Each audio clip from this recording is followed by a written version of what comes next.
Okay, so good afternoon. Past 3 PM na. So kung makita nyo, ito hindi ko na to bubuhayin. Hayaan na natin silang matuyo. At punta lang tayo dito sa ating basil. So sa mga basil plants natin, almost lahat naman yung may ugat na. Ang problema lang natin, hindi natin sila may transplant kasi wala naman tayong paglalagyan. At hindi ko na rin itutuloy itong lemon basil. At saka kung mapansin mo, may mga putol-putol dito. Sa palagay ko nakakapasok pa rin yung ibon. Kasi nga open naman dun sa ilalim yan eh. Open yung ilalim. So may mga nakakatambay na ibon dito. So may mga namamatay. I-remove lang natin ng mga namamatay. Tsaka sa location niya, hindi naman talaga direct sunlight dito. At yung binibigay natin sa kanya ay tubig lang. Wala talaga nutrients. Kaya ito, medyo humaba na eh. Hindi ko lang alam kung bakit. Pero possible, pwede nating i-transplant siya kasi mukhang maganda yung cuttings na yan. Anyway, dito tayo sa ating mga halaman. So, nag-refill ako kasi mamaya papakita ko sa inyo yung nalanta nating mustasa. Kasi nga, sumobra ako ng tagal ng pag-refill sa kanila. Siguro dapat dun sa mustasa na yon mga 3 days or less mag-refill na kaagad. Anyway, dito tayo. So, ito, wala pa akong butong nakikita. Posible yung mga natuyo. Posible yung mga natuyo pala. Yan, baka may buto na dyan. Ng basil. Lemon basil to. So ito, ang ganda ng bulaklak ng Thai basil. Oh. Purple. Kita ba? Kita. Ayan. Basta yan. Purple. Ayan. Oh. Ganda. Tapos ito, yung olmete natin, yung ang tawag dito? Basta, Batavia. Batavia variety. Ayan. Medyo malaki na siya. So ito rin, yun din. Tapos ito yung mga kale natin. Okay naman, pero hindi ganoon kalalaki. Pero tingnan natin, multiple times mo naman pwedeng i-harvest daw tong kale eh. So titingnan natin sa yung mustasa natin.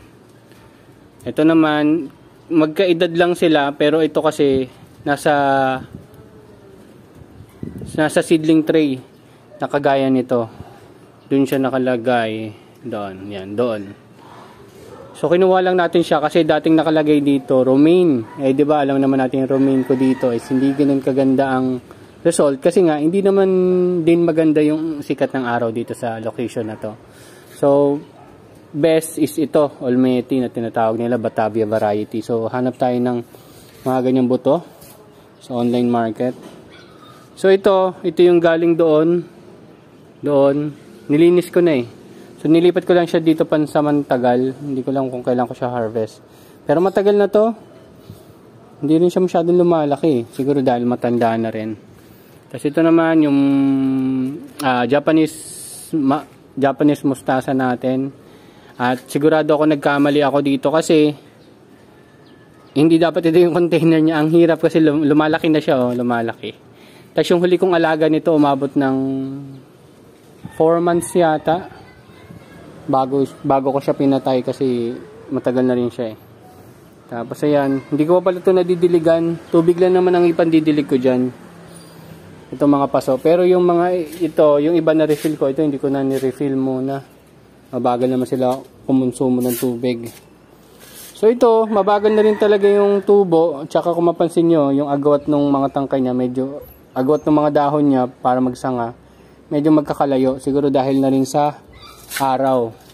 Ito naman mas maganda yung tubo niya kasi nga mas maganda yung sikat ng araw dito. Pero tulad ng sabi ko, medyo may agwat din. Pero ko ito, kung maalala nyo, ito yung nandoon, yan. So far, nakikita ko may iksi naman yung pagitan ng mga dahon niya. Dahil na rin siguro mas maganda yung sunlight dun sa labas kasi wala nang bubong dun sa part na yun eh. Kaya mas maganda yung tubo niya doon. Pero ito yung sasabi ko sa inyo na lanta. Ayan, ito yung ating mustasa. Lantang-lanta siya. Pero makaka-recover yan. Mag-video tayo bukas kung hindi ko makakalimutan. Makita nyo, okay na ulit siya. So, ano bang date ngayon? Ngayon ay 26. So, by February, harvest ko na yan. Harvest ko na yung iba. So, yan. Mga romaine, tas konting mustasa. Tapos ito, Kung maalala nyo, ito yung talong na natin na nandun. Ang problema kasi nung kahapon, nakita ko yan, tinapis na naman ng ibon. Kaya nilagay ko na siya dito, pero hindi ko sure kung makaka-recover pa to. Hirap na siya eh. Ayun, may mga umuusbong dito. Sana maka-recover pa siya, pero kung hindi, okay lang, gagawin natin ito. Ilalagay din natin sa kanyang itsurang paso. Pero hindi natin siya ilalagay dito kasi nga, alam natin na hindi gaanong maganda yung araw dito. Ilalagay ko siya doon kung saan ako nagpatubo dati ng amaranth o yung Chinese spinach doon, katabi nung bell pepper. Kasi alam natin na yung bell pepper nagbunga na doon, ibig sabihin medyo okay yung araw doon. So yun, so ito naman yung pinuron natin na mulberry. Wala naman nakikita ang bunga. So mukhang matagal-tagal pa yan kasi kung totoo yung nakita kong video, 1 taon. So September 2023 natin siya tinanim at January 2024 pa lang. So matagal-tagal pa yan. So tingnan lang natin ibang halaman. Okay, so wala naman masyado dito. Ito hindi ko pa rin ito napapalitan. Baka ito na yung iniisip ko. Dito ko na lang ilagay yung mizo na nandun. Yung mizo na nandun na malaki. I-transplant ko na lang siya dito kasi nga baka mahirapan talaga siya pag lumaki siya dun sa container ng 1.5 liter. Masyadong. Mahirapan din ako mag-refill kasi nga malaki na yung stem niya. So ito, may kinuha tayong ibang pechay dyan, nilagay natin sa baba. Nilagay na natin sa paso, so tinransplant natin sa paso yung ibang pechay dyan. Kasi makapansin mo, medyo leggy siya. Pero pwede pa rin naman yan. Pag tumubo naman yan, ang kakainin mo naman yung dahon eh. Basta malagay mo siya sa mas magandang kondisyon, nakaka-recover naman sila. Pero medyo may, syempre yung start niya medyo leggy. Pero yung mga dahon niya, pag nalagay mo siya sa magandang kondisyon, gaganda pa rin naman. So ito, nagsala-salabat na yung mga seedlings ko dito. Kasi hindi ko na sila masyado naasikaso. Meron tayong seedling tray dun sa baba. Na madami na rin. Nakakatawa nga eh. So ito yung Chinese kangkong natin, hindi na natin itutuloy. Tatapusin na lang natin yan. So itong bell pepper naman to, baka hindi ko na rin to ituloy. Antayin lang natin magpula yon yung bunga niya. Hindi ko lang alam kung magpupula pa kasi hindi naman tayo naglalagay ng fertilizer dito. Pinaka-fertilizer natin is yung compost natin. So nandiyan yung ibang ayun yung pinagtabasan ng amaranth dito, yung Chinese spinach.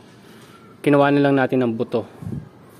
So dito naman, ayan, okay naman sila dito.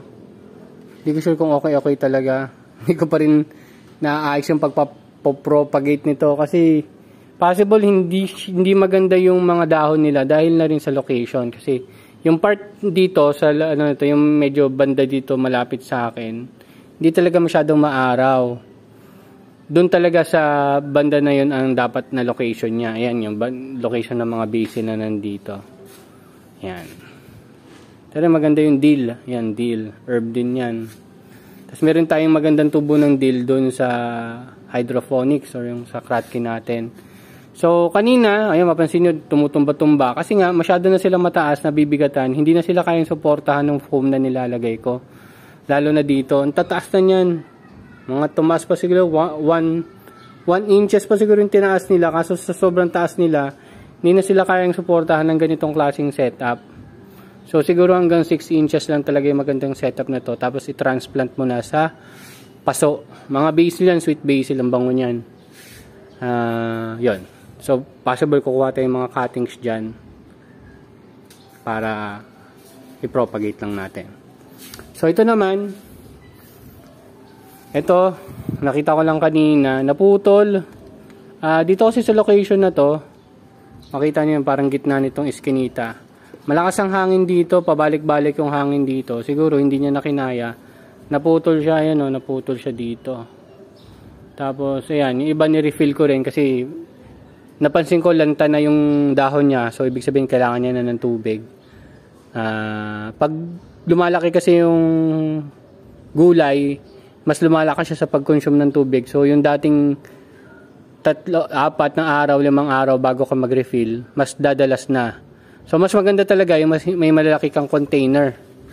Tulad ng ginawa natin dito. So, dito, hindi pa tayo nagre-refill kahit isang beses. Yan. Pero napapansin ko ito, nababawasan na yung tubig dito. Yan, nababawasan yung tubig. Pero, tulad ng sabi ko, dahil wala tayong insulation dyan, yung mga nakatakip sa gilid, magiging green talaga yan dahil mag-create siya ng algae or algae or lumot. Yan, lumot. Maglulumot talaga yan. Ganun talaga mangyayari sa kanya. So, kasama yon sa ganyan setup kung hindi mo siya tatakpan ng insulation para hindi maarawan yung tubig at hindi mag-create ng algae. Pero tumutubo pa rin naman siya. Tulad ng sabi ko sa inyo, yung iba, yan, mga tumutubo naman yan. Malaki. So, bala ko yung iba doon na romaine, tanggalin ko na rin. Pati ito, ay ito pala, ito romaine. Tanggalin ko na rin. Tapos lalagyan na lang natin sila mga olmeti. Ay, ito na lang siguro i-retain natin yung ibang romaine. Pero yung iba, bala ko lang tanggalin. Tapos, ganitong setup na lang din. Tingnan natin kung gaano tayo magiging madalas mag-refill bago tayo mag-harvest. Sa computation ko kasi siguro isa or 2 beses lang yung refill natin dyan. Tapos okay na siya. Harvest ka na. Okay? So yun lang naman. Wala naman tayo masyadong kakaibang nangyari ngayon maliban lang dito sa naputol na to. So itong naputol na to hindi naman masasayang, kakainin ko na to. Pagbaba. Oo. Yun lang. Okay? So, yun pala yung SM mo. Ayan, SM. Yung bagong ginagawang SM Caloocan. Na-share ko lang. Bye-bye!